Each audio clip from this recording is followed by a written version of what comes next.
Ibrahim Traore has declared from today, if you are a minister and you are entitled to serve the people and you steal $1, I'm talking about $1, you are going to spend. Le Burkina Faso est désormais une zone sans corruption. Les comptes offshore sont interdits. Des centaines de fonctionnaires sont en état d'arrestation. Des industries entières ont été saisies par l'État. S'agit-il d'une véritable révolution ou d'autre chose? Découvrons-le. Musique, par une matinée ordinaire à Ouagadougou. Quelque chose d'extraordinaire s'est produit. Les bureaux du gouvernement ont ouvert comme à l'accoutumée. Les marchés vibraient d'activité. Les stations de radio diffusaient leurs programmes habituels, mais à huis clos, le cœur de l'État burkinabé venait d'être fissuré. En quelques heures, une tempête silencieuse a balayé les rangs administratifs du pays. Les greffiers des tribunaux ont reçu des mandats scellés. Des unités militaires ont été déployées, non pas aux frontières ou sur les champs de bataille, mais dans les ministères. Des véhicules banalisés sont arrivés au domicile d'anciens directeurs financiers, responsables des achats et chefs des douanes. Les lignes téléphoniques ont été coupées, les réseaux sociaux se sont enflammés, personne n'avait été prévenu. Et c'était précisément l'objectif. En une seule opération coordonnée, des dizaines de fonctionnaires ont été placés en garde à vue. Pas seulement un ou deux boucs émissaires, mais un échantillon représentatif du système lui-même. Des personnes intouchables depuis des années se retrouvaient soudain face à des procureurs armés d'un accès total aux registres gouvernementaux, aux dossiers bancaires et aux communications privées. Pour la première fois de mémoire vive, ce n'était pas le cas.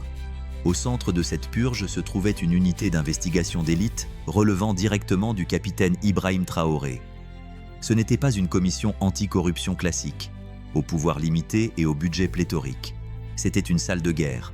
Leur mission, traquer les fonds volés, geler les comptes, démanteler le réseau qui avait permis à l'enrichissement illicite de prospérer pendant des décennies sous différents gouvernements et des slogans de réforme vides. Des ondes de choc ont traversé la capitale. Les entreprises liées à l'État ont vu leurs contrats annulés du jour au lendemain. Les restaurants huppés, habitués à accueillir les clients gouvernementaux, se sont vidés en une nuit. Les fonctionnaires refusaient de répondre aux appels sans identification claire. C'était comme si la corruption elle-même avait été déclarée fugitive, et personne ne voulait être pris à l'abrité. Puis est venue la diffusion à la télévision nationale. Traoré est apparu, non pas en uniforme militaire, mais en tenue civile, délibéré, incisif, calme, sans drame ni fioriture. Il a parlé du poids de la trahison qui pesait sur le pays. Il n'a pas nommé de nom. Il n'en avait pas besoin. Tous ceux qui regardaient savaient de quoi il parlait. Il a promis quelque chose qui a glacé le sang de chaque bureau. De Bobo Dioulasso à Waïgouya, la récupération totale des fonds publics, où qu'ils aient été emmenés, et par qui que ce soit. En moins de 24 heures, le paysage politique du Burkina Faso est passé d'une réforme prudente à une rupture calculée. Fini les comités, fini les ateliers.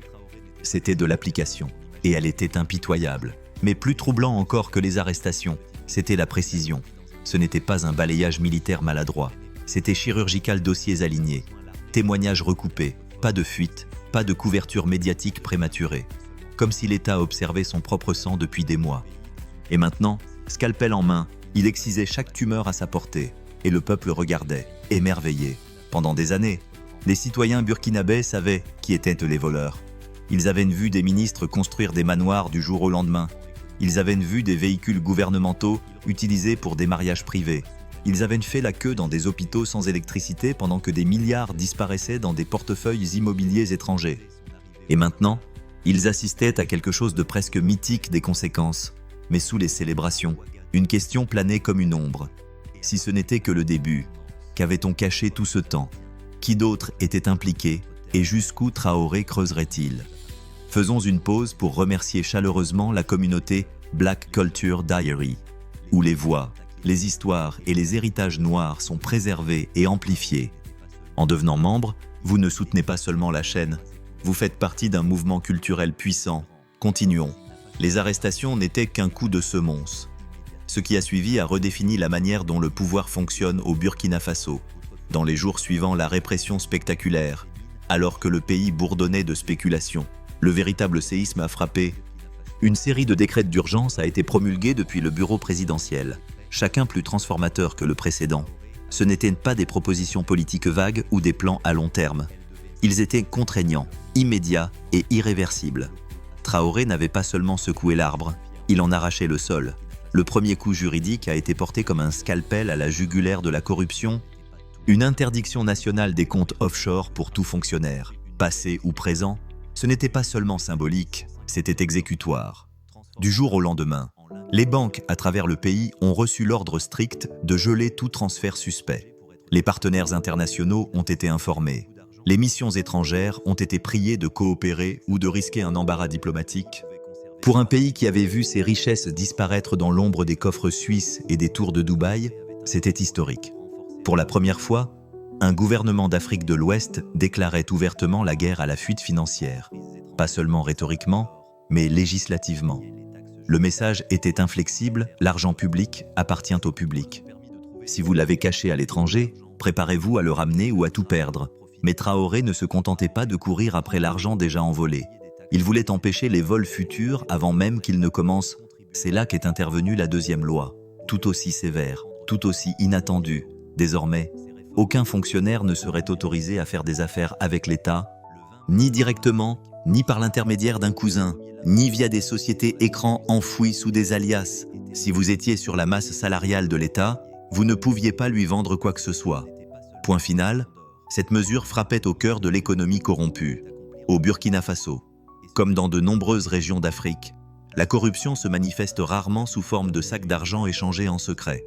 Elle se déguise en contrats, en appels d'offres fictifs, en factures gonflées et en chaînes d'approvisionnement fantômes. Les fonctionnaires créaient des entreprises au nom de proches, remportaient des contrats gouvernementaux et détournaient les profits dans leurs propres poches. En interdisant tout lien d'affaires entre les fonctionnaires et l'État, Traoré avait fermé l'autoroute cachée sur laquelle voyageait la corruption d'élite. Ce n'était pas seulement une réglementation.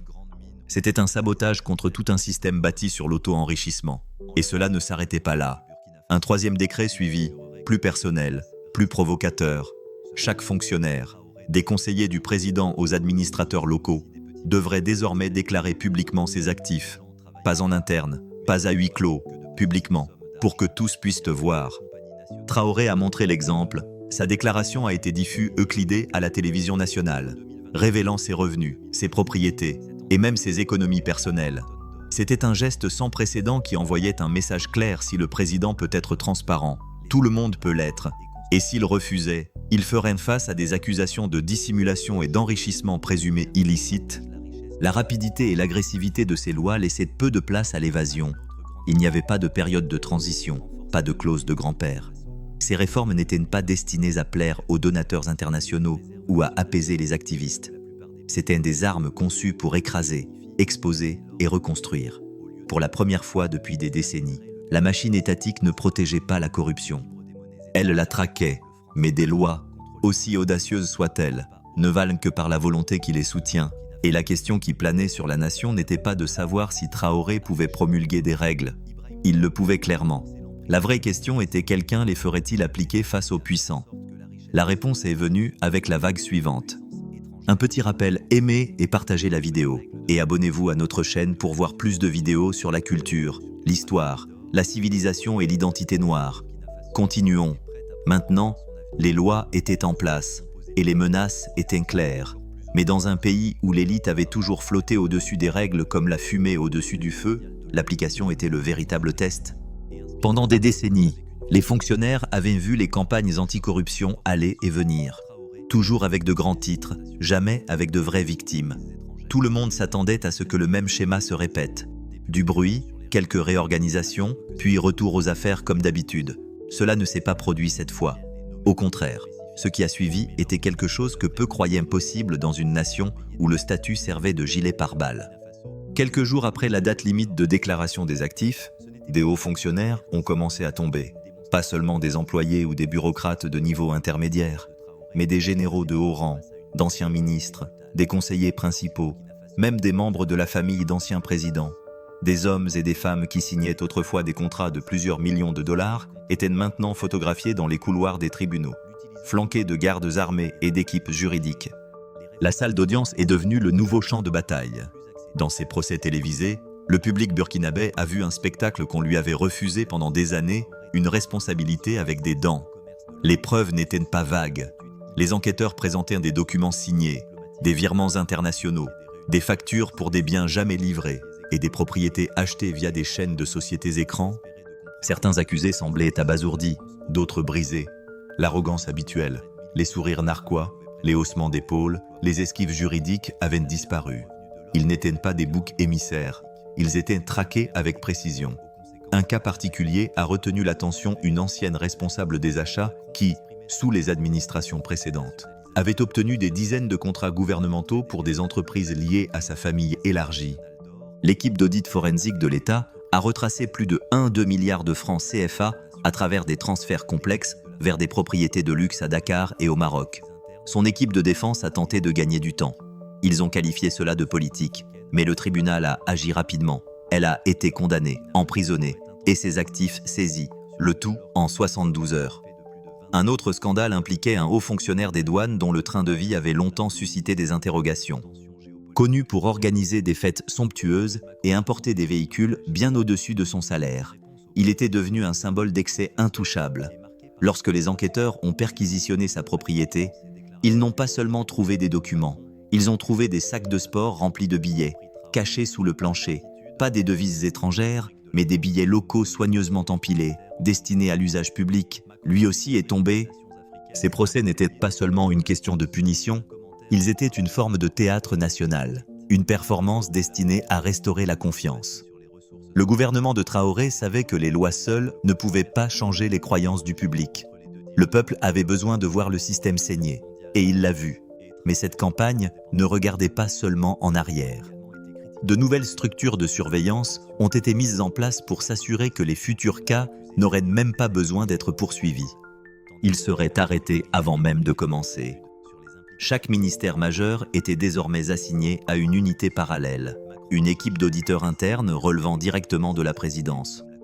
Ce n'étaient pas des consultants externes ou des agents de conformité amicaux, c'étaient des chiens de garde formés, avec l'autorité d'intercepter les transactions en temps réel et d'alerter le commandement anticorruption. Encore plus inquiétant pour les corrompus était le système de hotline anonyme lancé par l'État. Les fonctionnaires étaient désormais habilités à signaler des activités suspectes au sein de leur département avec une protection légale complète et une anonymité garantie. Cela a créé une culture de surveillance interne, non pas au sens orwellien, mais d'une manière qui plaçait enfin la peur du bon côté de la loi. Comme l'a dit un journaliste, pour la première fois au Burkina Faso, les gens au pouvoir regardent par-dessus leur épaule, non pas à cause d'ennemis étrangers, mais parce que la loi les pourchasse. Mais alors que le filet s'élargissait et que les riches et puissants commençaient à transpirer. Une autre question émergeait sous les célébrations. Qu'en était-il de la richesse déjà volée? La justice était une chose, la récupération en était une autre. Et c'est là que la bataille suivante a commencé. Abattre les coupables était une chose, mais punir les voleurs ne reconstruisait pas les hôpitaux volés. Les tribunaux ne pouvaient pas paver les routes. Ce que le peuple du Burkina Faso voulait était quelque chose de plus difficile, plus délicat et bien plus dangereux. Ils voulaient récupérer leur argent. Et c'est alors que Traoré a changé de vitesse, passant des arrestations à la rapatriation. À huis clos, une task force spéciale a été activée, opérant dans le plus grand secret, composée d'analystes financiers, de spécialistes en traçage cybernétique et de consultants juridiques internationaux. Leur mission était sans précédent. Identifier, retracer et récupérer les actifs volés au peuple burkinabé et cachés à l'étranger. Ce n'était pas seulement une question de poursuite, c'était une résurrection économique. Et cela exigeait quelque chose de rare dans la gouvernance africaine, patience et précision.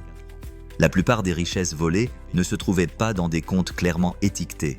Elles avaient transité par un labyrinthe de sociétés écrans, de fausses organisations caritatives et d'achats de luxe à travers les continents. Dans un cas, une piste a commencé avec un budget de construction scolaire à Fada Ngourma et s'est terminée avec un appartement en bord de mer dans le sud de la France.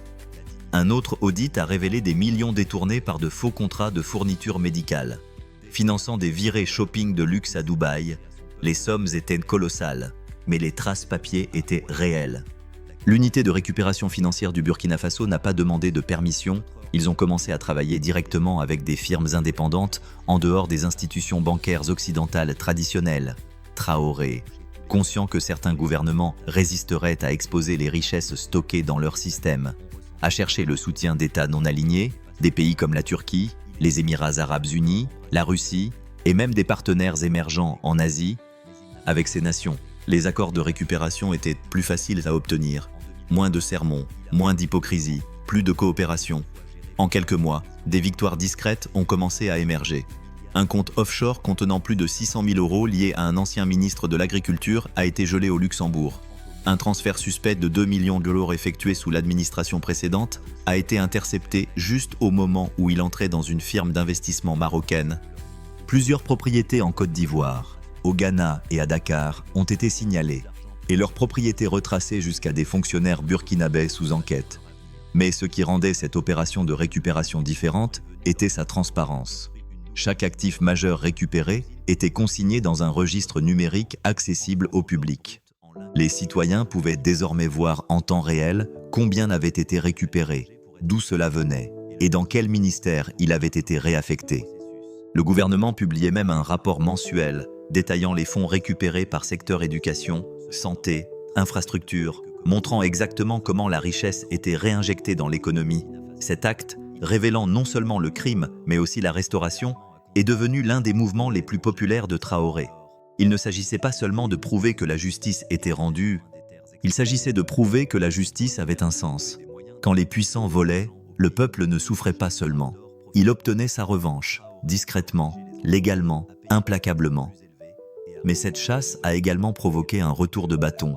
La pression internationale a commencé à monter. Certains gouvernements étrangers se sont sentis mal à l'aise face à l'exposition. En particulier ceux dont les banques avaient profité pendant des années en stockant des fonds africains pillés sous protection légale. Il y avait des avertissements voilés, des protestations diplomatiques discrètes, même des retards soudains de visa pour les enquêteurs burkinabés cherchant à poursuivre des pistes à l'étranger. Pourtant, Traoré restait inébranlable. Comme il l'a déclaré dans un briefing à huis clos qui a ensuite fuité en ligne, « Si nos ennemis se cachent dans des tours de verre à l'étranger, nous ferons briller une lumière si forte que même leurs avocats ne pourront détourner le regard. » Cependant, la récupération ne concernait pas seulement les finances. Il y avait quelque chose de plus profond à reconquérir. Quelque chose d'encore plus fragile que les fonds volés, la croyance du peuple en la propriété. La conviction que ce qui était construit sur la terre burkinabé devait appartenir aux mains burkinabées. Et cette croyance serait mise à l'épreuve lorsque la lutte atteindrait l'or sous leurs pieds.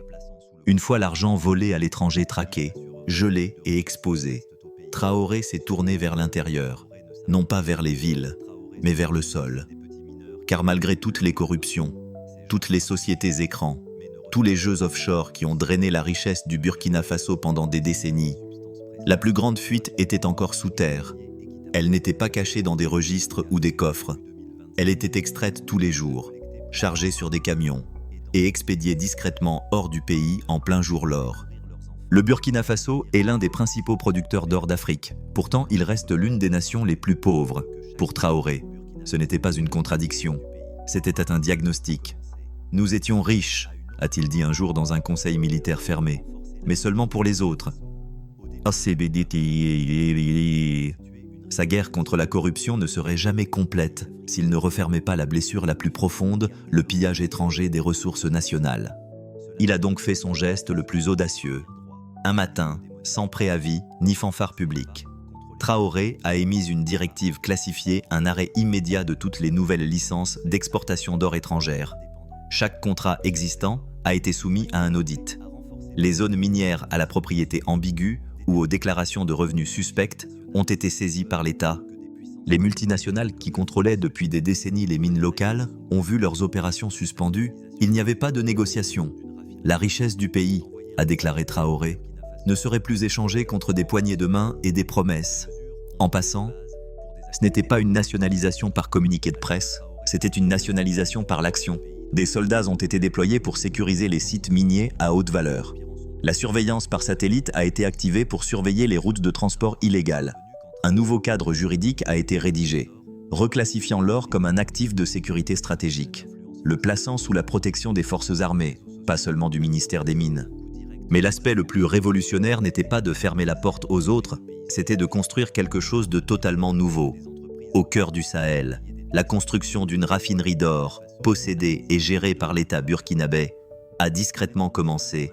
C'était la première de son genre dans l'histoire du pays. Fini l'exportation d'or brut, perdant des milliards en frais de traitement à l'étranger. Désormais, le Burkina Faso raffinerait sa richesse, régulerait ses prix et conserverait ses profits. C'était une décolonisation économique dans sa forme la plus littérale. À l'intérieur du plan de la raffinerie, il y avait plus que de l'infrastructure. C'était la souveraineté en acier et en béton. Les ingénieurs étaient recrutés localement, les contrats étaient transparents. Les conseillers internationaux étaient les bienvenus, mais seulement ceux sans liens antérieurs avec les entreprises qui avaient extraites au Burkina Faso par le passé. Le message était clair, ce n'était pas une faveur du capital étranger, c'était une appropriation. Et il ne s'agissait pas seulement d'argent. L'or était devenu un symbole, non pas de prospérité, mais de trahison. Des villages entiers avaient regardé des camions étrangers passer devant leurs écoles délabrées et leurs hôpitaux plongés dans le noir, emportant une richesse qui ne revenait jamais. Désormais, sous les réformes de Traoré, ces mêmes communautés se voyaient offrir quelque chose de radicalement différent, l'équité. Une partie des revenus de l'or raffiné était réservée à des fonds de développement régional. Des quotas de main-d'œuvre ont été introduits. Les écoles près des zones minières ont été priorisées pour de nouvelles infrastructures. Mais avec cette réappropriation est venue la résistance. Les anciens détenteurs de contrats ont commencé à faire pression sur les gouvernements étrangers. Certains ont accusé Traoré de nationalisme économique. D'autres ont averti de sanctions. Les lobbies miniers internationaux ont commencé à publier des rapports dépeignant le Burkina Faso comme instable et peu fiable. Mais à l'intérieur du pays, l'ambiance était différente. Pour une fois, le sol sous leurs pieds semblait leur appartenir. Cet acte final ne concernait pas seulement la fin de la corruption, il s'agissait de créer quelque chose de plus permanent que les poursuites ou les politiques. Il s'agissait de réécrire l'histoire de qui possède l'avenir du Burkina Faso. Pas un président, pas une entreprise, pas un donateur, mais le peuple. Et maintenant, alors que la poussière retombe sur les coffres verrouillés, les ministres déchus, les terres récupérées et la confiance ravivée, une dernière question demeure. Cela peut-il durer? Pensez-vous que cela durera? Traoré construit-il un héritage, ou se fait-il des ennemis trop puissants pour être combattus? Dites-le nous dans les commentaires, si c'est ce à quoi ressemble la justice. Pourquoi plus de dirigeants n'essaient-ils pas? Voulez-vous regarder plus de vidéos comme celle-ci? Si oui, abonnez-vous à notre chaîne et appuyez sur l'icône de cloche à côté. Nous avons décidé de proposer des vidéos sur un sujet dont personne ne parle, la culture, la civilisation, l'histoire noire et l'épreuve de la gloire des Noirs. Merci d'avoir regardé et à la prochaine vidéo. Restez à l'écoute.